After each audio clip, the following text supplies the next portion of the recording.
Azərbaycan hüquqi dövlətdir və burada qanun hamı üçün eynidir. Vəzifəsindən, statusundan və imkanından asılı olmayaraq hər kəs etdiyi əməlin hüquqi cəhəti varsa cəzasını almalıdır. Təəssüflər olsun ki, hər zaman qanun ali tutulmur. Hər sahədə olduğu kimi şəxsi mənafeyini üstün tutan qanun keşikçilərinə də rast gəlirik. Quba sakini Faiq Quliyev Z-Mediaya müraciət edərək Qazi oğlunun faciəli şəkildə ölümünə göz yumulduğunu iddia edir. Zərər çəkənin sözlərinə görə dəfələrlə cinayət törətmiş Sərkərov Samir kimlərinsə və ya nələrinsə hesabına qanunları pulla satın aldığını açıq şəkildə bildirir. Ata göndərdiyi video materialda da həmin şəxsin törətdiyi hadisələrin görüntülərindən bəhs edir və ümid edir ki, məsələ lazımi qurumlar tərəfindən qanun çərçivəsində həll olunacaq. Hörmətli cənab prezidentimiz İlham Əliyev, hörmətli Mehriban xanım, vitse-prezidentimiz, mən Quliyev Faiq Teymuroğlu, Quba rayon sakini, mən sizə 26 dekabrda videomu yayımlamıştım. Cənab Prezident, xalqın sevimlisi, hörmətli Mehriban xanım, sizə bildirmək istəyirəm ki, 2024-də 6 dekabrda oğlum Quliyev Teymur evə gələrkən, Heydər Əliyev prospektinə üz aşağı evə gələrkən, gəlib sola dönüb, qarşıdan gələn maşını gözləyib ki, buraxsın, sol tərəfdən pikap markalı maşınla güclü sərxoş vəziyyətdə, özünü tanınmaz halda Sərkərov Samir Sabiroğlu gəlib oğlumun vurmuş maşınla aparıb 30 metrə çırpmışdı stolbalara. Deməli, bu insan bunu hadisəni eləyib, oğluma gəlib köməklik göstərməkdənsə düşüb gəlib uşağın maşını təpikləyib, uşağı sögüşlərlə ki, mənim pulum var, mən qutaracağım, bu hardan çıxdı? Deməli, buraya yığılıb cəmaat, insanlar yığılıb, yəni polis əməkdaşları da gəlib, şəxsən bunu sögüb, danışıblar ki, bu nə hərəkətli sənəlisə, gəlib cəmaatı vurmuşsa balasın, bu nə sögüşlərdir? Buna baxmayaraq, bunu tutub aparırlar polis şöbəsinə, yəni oradan da polis şöbəsindən bunu buraxırlar. Cənab Prezident, mənim dimağda məqsədim budur ki, mənim oğlum 44 gün müharibədə cəsurcəsinə düşmənə qarşı vuruşmuşdu. Daha önce oğlum yaralanmağına baxmayaraq müharibənin 44 gün müharibədə iştirak eləmişdi. Sizə bildirmək istəyirəm ki, cənab prezident, deməli bu insan, bunun pulu varsa, bu hər şeyi eləyə bilərsə, mən bu qanunu bilmirəm. Deməli, mənim çıxışımdan sonra mən hələ gözlədim bu vaxtı ki, Sumqayıt Ağır Cinayətlər Məhkəməsindən mən bir nəticə görmədim, gözləmədim. Hələ vaxtı uzatırlar. İndi mən hələ gözləyirəm. Özləyirəm ki, Azərbaycanda haqq, ədalət, mən sizə arxayınam. Deməli, cənab prezident, bu oğlumun, deməli, bu hadisəni eləyəndən sonra, deməli, bu adam məndə fakt, bu adam bundan qabaqca Niva maşınla yenə sərxoş vəziyyətdə bir cinayət törətib. Aparıb maşını vurub, hadisə olub, gizlənib hadisədir. Deməli, ondan sonra gəlir mənim oğlumu həmin pikap maşına vurur, hadisə eləyir, içkili sərxoş vəziyyətdə.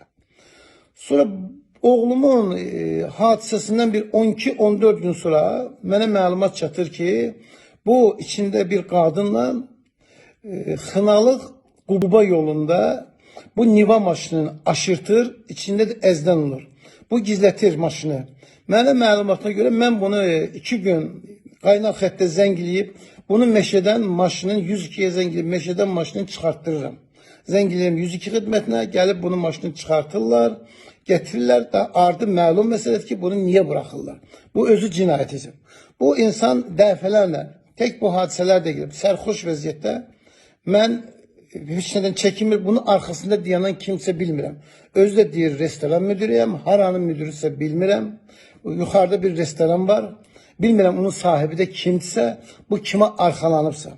Cənab Prezident, xalqımızın sevi, sizdən xahiş edirəm. Dönə-dönə, Mehriban xanım, sizdən xahiş edirəm. Olan olmaz yeganə bir oğlum idi. Sizə bir şey bildirmək istəyirəm, cənab prezident. Sizin də 2 qızınız, bir oğlunuz var. Allah can sağlığı versin. Bəhrələrini görürsünüz. Xahiş edirəm, mənim oğlumu da üz oğlunuz kimi nəzərə alasınız. Bu işi nəzarətə götürsünüz. tapşırırsınız ki lazım organlara bu insanın, bu katil tutulmalıdır. Bu cezasını almalıdır. Ben bilmirəm ki bu bir il bir ayda bunu niye tutmurlar. Sizden xahiş edirəm, Mehriban xanım, xalqın sevimlisi, məni düzgün başa tut. Mən həyatda onsuz da yaşamıram.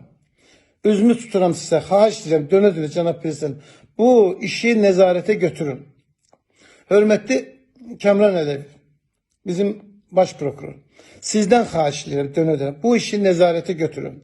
İşe çıxan prokurora tapşırın, işi nəzarətə götürün. İşdə Sumqayıt Ağır Cinayətlər Məhkəməsi haqsız işlər çoxdur. Mən qabaqki videomda da bəzi şeyləri yayımlamışam, demişəm. Sizdən xahiş edirəm. Lazım olarsa məni dəvət edin Respublika Prokurorluğuna. Mən bəzi məlumatları sizə, başqa işlərdə mən sizə məlumat verirəm. Sizdən xahiş edirəm artıq dərəcədə bir ata kimi mənə dərdimə şərik olasınız. Hörmətli Vilayət müəllim, bizim nazirimiz, ayın 5'i siz Quba rayonunda oldunuz. Mən sizin qəbulunuzda oldum. Çok güzel, mənə çox böyük təəssürat yarattı ki, bizim həqiqətən də belə bir nazirimiz var. Bu milləti qarşıladınız, insanların şikayətlərini dinlədiniz. Mən həqiqətən də özümə çox güvən yarandı ki, siz belə bir nazirimiz var. Cənab nazir, mən şəxsən siz mənə söz verdiniz ki, mən bu məsələni lazımi yerə özüm məlumat verəcəm, özüm nəzarətə götürəcəm. Sizdən artıq dərəcədə xahiş edirəm. Sizə arxayınam. Və mənim oğlum demişdi ki, yəni müharibədən sonra müharibə qutarıb öz çastına qayıtandan sonra oğlumu 21 nəfər hərbiçini antiterror əməliyyatına aparmışdılar. Həmin yerdə də siz olmuşsunuz.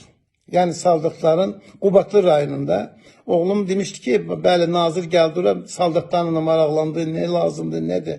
Mənim oğlum sizin haqqınızda çox böyük təəssüratlarla bir nazir, çox səmimi insandır. Sizdən xahiş edirəm cənab nazir, sizə arxayınam. Mənim sesimi lazımı yerlərə çatdırın. Çox sağ olun diqqətinizə görə. Ümid edirik ki, məsələ yüksək səviyyədə lazımi qurumlar tərəfindən araşdırılıb həllini tapacaq. Səsləndirilən iddialarla bağlı qarşı tərəfin də mövqeyini işıqlandırmağa hazırıq. Mövzu diqqətimizdədir.